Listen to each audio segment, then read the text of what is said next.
Imagine une chose, on est un mardi soir, banal, ordinaire. Tu rentres chez toi, tu poses tes affaires, tu ouvres le frigo pour te faire à manger, et là, plus rien. L'écran de ton micro-ondes est éteint, les lumières, mortes. Tu te dis, bon, une coupure de courant, ça revient dans 1 heure. Sauf que cette fois, ça revient pas.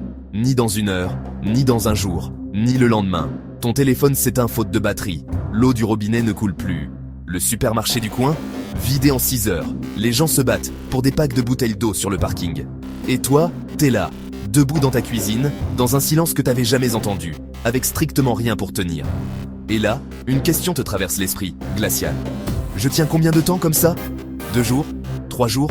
La vérité, c'est que la majorité des foyers en France ne tiendraient même pas 48 heures sans approvisionnement extérieur. Pas parce qu'ils sont faibles, parce qu'ils ne savent pas ce que c'est que de se préparer. Tempête qui coupe l'électricité pendant des jours entiers. Inondations qui isolent des quartiers complets. Pénurie dans les rayons qu'on a tous vécu il y a pas si longtemps. On parle pas de fiction, on parle de choses qui arrivent, qui sont arrivées et qui arriveront encore. La question, c'est pas « est-ce que ça va m'arriver un jour ?» mais « est-ce que je suis prêt le jour où ça arrive ?» Aujourd'hui, je vais te donner les 15 objets concrets, précis, accessibles, que tu dois avoir chez toi, dès maintenant avant qu'il ne soit trop tard. Pas du survivalisme de film, pas du délire de bunker, juste du bon sens. Le genre de bon sens que nos grands-parents avaient et qu'on a complètement oublié. Le 15e objet de cette liste, c'est celui que les vidéos de survie ne mentionnent pas toujours. Pourtant, c'est peut-être celui qui sépare ceux qui tiennent de ceux qui craquent. Et si ce type de contenu te parle, laisse un like, un boost, un commentaire et abonne-toi. Ça aide vraiment l'algorithme à pousser cette vidéo vers les gens qui en ont besoin. On commence. Objet numéro 1, l'eau. Le corps humain peut tenir des semaines sans manger, mais sans eau, 3 jours. 3 jours et tes organes commencent à lâcher. La règle est simple, 2 litres par personne, par jour, minimum. Si tu vis seul, un stock de 30 litres te couvre environ 2 semaines. Si t'es en famille, tu multiplies. Et je parle pas de 2-3 bouteilles oubliées au fond d'un placard. Je parle d'un vrai stock organisé. Des bidons de 5 ou 10 litres, rangés dans un endroit frais, à l'abri de la lumière, que tu renouvelles tous les quelques mois. Ça coûte quasiment rien. Ça prend un coin de garage ou de cellier. Mais le jour où ça tourne mal, pendant que tes voisins se battent devant un rayon vide, toi, tu seras calme. Et le calme, en situation de crise, c'est déjà un avantage énorme. Objet numéro 2, un filtre à eau portable. Parce que, franchement, même le plus gros stock du monde finit par s'épuiser. Et quand il est vide, il faut que tu puisses transformer n'importe quelle eau, eau de pluie, eau de rivière, eau stagnante, en eau potable. Un bon filtre à gravité ou une paille filtrante, ça élimine 99,99% des bactéries et des parasites. Ça coûte entre 20 et 50 euros. C'est compact, c'est léger, ça se range dans un tiroir. Le genre d'objet qu'on oublie complètement jusqu'au jour où il te sauve la mise. Objet numéro 3. De la nourriture longue conservation. Conserve, riz, pâtes, légumineuses, barres énergétiques, lait en poudre. Des aliments secs, compacts, riches en calories, qui se gardent des mois, voire des années. Maintenant, l'erreur que presque tout le monde fait, c'est de stocker des trucs qu'ils mangeraient jamais en temps normal. Résultat, le jour J, le moral est au sol avant même que la crise ait vraiment commencé. Stocke ce que tu manges au quotidien. Comme ça, tu fais une rotation naturelle, rien ne se périme inutilement. Et le jour où ça compte, t'as des repas familiers, réconfortants. En situation de crise, le confort psychologique, c'est pas un luxe, c'est une arme. Objet numéro 4, un réchaud portable. De la nourriture stockée, c'est bien. Mais si tu peux pas la chauffer, au bout de quelques jours, c'est le moral qui s'effondre. Un petit réchaud à gaz de camping, 3 ou 4 cartouches de rechange, ça tient dans un coin, ça coûte une trentaine d'euros, et ça te permet de faire bouillir de l'eau, cuire du riz, te préparer un vrai repas chaud. Et crois-moi, quand tout est froid et sombre autour de toi, une assiette chaude, c'est pas juste de la nourriture, c'est du moral. C'est un rappel que t'as encore le contrôle sur quelque chose. Sous-estime jamais ça. Objet numéro 5. Une lampe frontale et des piles. Alors pas une lampe torche classique, hein? Non, une frontale. Pourquoi? Parce qu'en situation de crise, tu as vraiment besoin de tes 2 mains libres. Que ce soit pour cuisiner, pour te déplacer, pour réparer un truc ou t'occuper de tes proches, c'est indispensable. Une bonne frontale LED, ça tient des dizaines d'heures. Et franchement, un lot de piles, ça coûte 3 euros. Mais le jour où l'obscurité s'installe, et je parle pas de la pénombre, mais bien de ce noir total, absolu, qu'on ne connaît plus dans nos villes éclairées. Cette petite lumière sur ton front change absolument tout. Elle te rend fonctionnel quand les autres sont paralysés. Objet numéro 6. Une radio à manivelle. Idéalement avec un petit panneau solaire intégré, c'est encore mieux. Pose-toi cette question. Si demain il n'y a plus de Wi-Fi, plus de réseau mobile, plus de télé, comment tu sais ce qui se passe dehors? Comment tu sais si l'eau va revenir, si les secours arrivent, si ta zone est sûre? La réponse, c'est la radio. C'est vraiment le dernier fil qui te relie au monde extérieur quand tout le reste a lâché. Et un modèle à manivelle, t'as besoin de rien d'autre que ta main pour le faire marcher. Pas de pile, pas de courant. Tu tournes, ça s'allume. Certains modèles font même lampe de poche et chargeur USB. Un seul objet, plusieurs fonctions vitales. Objet numéro 7. Une trousse de premier secours. Et quand je dis vrai, c'est pas le petit kit avec 3 pansements et un tube de crème. Je parle de compresses stériles, de bandages, de désinfectants, de ciseaux, de sparadrap, de médicaments de base. Paracétamol, antidiarrhéique, antihistaminique. Et si tu prends un traitement sur ordonnance, un stock d'avance. En situation de crise, les hôpitaux sont soit saturés, soit inaccessibles. Une simple coupure qui s'infecte, une diarrhée qui te déshydrate en quelques heures, et tu passes de « ça va » à « je suis en danger » très vite. Ta trousse de secours, c'est ton filet de sécurité médicale. Prends le temps de la préparer sérieusement. Objet numéro 8. Un couteau multifonction lame, scie, ouvre-boîte, tournevis, pince. Un seul outil qui en remplace 20. Il y a une raison pour laquelle tous les militaires, les secouristes, les randonneurs aguerris en portent un en permanence. C'est l'outil universel. Celui qui ouvre ta conserve, coupe ta corde, répare ton matériel, taille ton bois d'allumage. Prends-en un de bonne facture, range-le dans ton kit de crise et ne le touche plus jamais pour autre chose. C'est ton couteau de survie, pas celui du tiroir de la cuisine.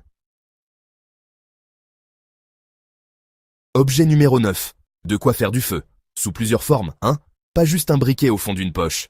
Il t'en faut plusieurs, des allumettes étanches et, idéalement, un firesteel. Tu sais, cette petite tige en ferrocérium qui produit des étincelles même quand elle est trempée. Le feu, c'est la chaleur, la cuisson, la purification de l'eau, l'éclairage, le signal de détresse. Bref, c'est la compétence la plus ancienne de l'humanité. Et pourtant, si je te demande maintenant d'allumer un feu sans ton briquet habituel, est-ce que tu saurais faire? La règle, toujours diversifier ses sources. Toujours. Objet numéro 10. Des sacs poubelles résistants. Des gros, épais, solides. Ça a l'air anodin comme ça. Mais un sac poubelle résistant, en situation de survie, ça devient un poncho imperméable. Un collecteur d'eau de pluie, un sac de transport, un isolant de fortune, un dispositif sanitaire quand les toilettes ne fonctionnent plus, ou même un abri d'urgence. Franchement, c'est probablement l'objet au meilleur ratio coût-encombrement-utilité qui existe. Un rouleau dans ton kit, ça coûte 2 €. Et le jour venu, tu comprendras exactement pourquoi il est dans cette liste. Objet numéro 11. De la paracorde. Alors, cette corde d'origine militaire, ultra légère, elle supporte plus de 200 kg. Et franchement, tu peux la défaire en fil plus fin pour des usages de précision. Attacher, tirer, construire un abri, suspendre de la nourriture, sécher des vêtements, sécuriser un passage, improviser un garrot en urgence. La corde, c'est vraiment un de ces objets dont tu ne mesures pas le nombre d'utilisations tant que t'en as pas eu besoin pour de vrai. 15 mètres de paracorde, ça tient dans une poche, et ça peut, honnêtement, te sortir de situations que t'avais même pas imaginées. Objet numéro 12. Tes documents en version papier. Des copies papier, plastifiées, de tous tes documents essentiels. Carte d'identité, passeport, carte vitale, ordonnance médicale, contrat d'assurance, numéro de téléphone de tes proches écrits à la main. On vit dans un monde où tout est dans le téléphone. Mais quand ton téléphone est mort, quand le cloud est hors service, quand tu dois prouver ton identité à un poste de secours ou retrouver le numéro de quelqu'un que tu aimes, le papier redevient la chose la plus précieuse que tu possèdes. Une pochette étanche, 5 minutes de préparation. Ça peut t'éviter des semaines entières de galère après la crise. Objet numéro 13. Des vêtements chauds et couvertures de survie. Sans chauffage, en plein hiver, ton appartement descend à la température extérieure en quelques heures. Et l'hypothermie, c'est un tueur silencieux. Tu as froid, puis tu trembles, puis ta pensée se brouille, puis tu ne prends plus les bonnes décisions. Et là, c'est l'engrenage. Un bon pull en laine, des chaussettes épaisses, un bonnet et 2 ou 3 couvertures de survie, ces fines feuilles dorées qui pèsent rien, mais renvoient jusqu'à 90% de ta chaleur corporelle. Ça te maintient en vie quand les murs de ton logement ne suffisent plus à te protéger. Objet numéro 14. Du cash en petites coupures. Billets de 5, de 10, de 20. Quand les terminaux de paiement sont hors service, quand les banques ont baissé le rideau, quand les distributeurs sont vides, le seul langage universel qui reste, c'est l'argent physique, et en petite coupure, parce qu'en pleine crise, personne ne va te rendre la monnaie sur un billet de 50. Garde l'équivalent de 2 à 3 semaines de dépenses courantes dans une enveloppe, rangée dans ton kit. C'est pas de l'argent qui dort, c'est de l'argent qui attend. Et le jour où il se réveille, sa valeur sera immense. Objet numéro 15. Et maintenant, le 15e objet. Le dernier. Celui que j'ai volontairement gardé pour la fin, parce qu'il est différent de tous les autres. C'est un carnet. Un simple carnet, avec un stylo. Attends, reste avec moi. En situation de crise prolongée, ton pire ennemi, c'est pas la faim, c'est pas le froid, c'est pas le manque de matériel. Ton pire ennemi, c'est ce qui se passe à l'intérieur de ta tête. L'angoisse qui monte, l'incertitude qui te ronge, l'isolement mental, la perte totale de repères. Tu sais plus quel jour on est. Tu sais plus ce que t'as consommé, ce qu'il te reste, depuis combien de temps ça dure. Ton esprit commence à tourner en boucle, et c'est là que les mauvaises décisions arrivent. Un carnet, ça te permet de noter les jours qui passent, de tenir l'inventaire de tes ressources, de garder une trace de ce qui se passe autour de toi, de planifier tes prochains mouvements.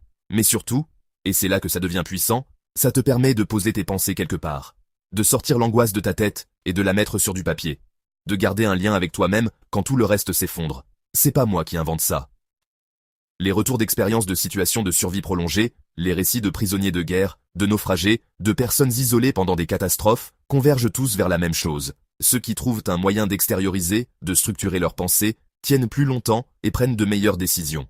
Un carnet et un stylo, ça pèse rien, ça coûte rien, et ça peut sauver ta tête. Et quand ta tête tient, tout le reste suit. Voilà. 15 objets, pas de gadgets à 300 €, pas de bunker, pas de paranoïa. Du concret, du pratique, du bon sens. Si tu prends un seul week-end pour rassembler ces 15 choses et les ranger dans un sac ou une caisse chez toi, tu passes devant l'immense majorité des gens en termes de préparation. C'est pas une question de peur. C'est une question de responsabilité. Envers toi-même, envers ta famille, envers ceux qui comptent sur toi. Rappelle-toi du mardi soir dont je t'ai parlé au début. Le noir, le silence, le frigo éteint. Maintenant, repose-toi la question. Si ça arrive demain, est-ce que tu sais quoi faire? Est-ce que t'as ce qu'il faut? Le meilleur moment pour se préparer, c'était hier. Le deuxième meilleur moment, c'est maintenant. Et si tu veux passer directement à l'action, j'ai préparé pour toi une checklist complète du sac d'évacuation 72 heures. Tout est déjà listé, prêt à imprimer, rien à oublier. Le lien est en description. Dis-moi en commentaire, parmi ces 15 objets, combien t'en as déjà chez toi? Sois honnête. Et si cette vidéo t'a fait réaliser un truc que t'avais pas anticipé, envoie-la à quelqu'un que tu aimes. Parce que l'information, c'est le tout premier outil de survie. On se retrouve très vite. Et d'ici là, prépare-toi. Pas par peur, par intelligence.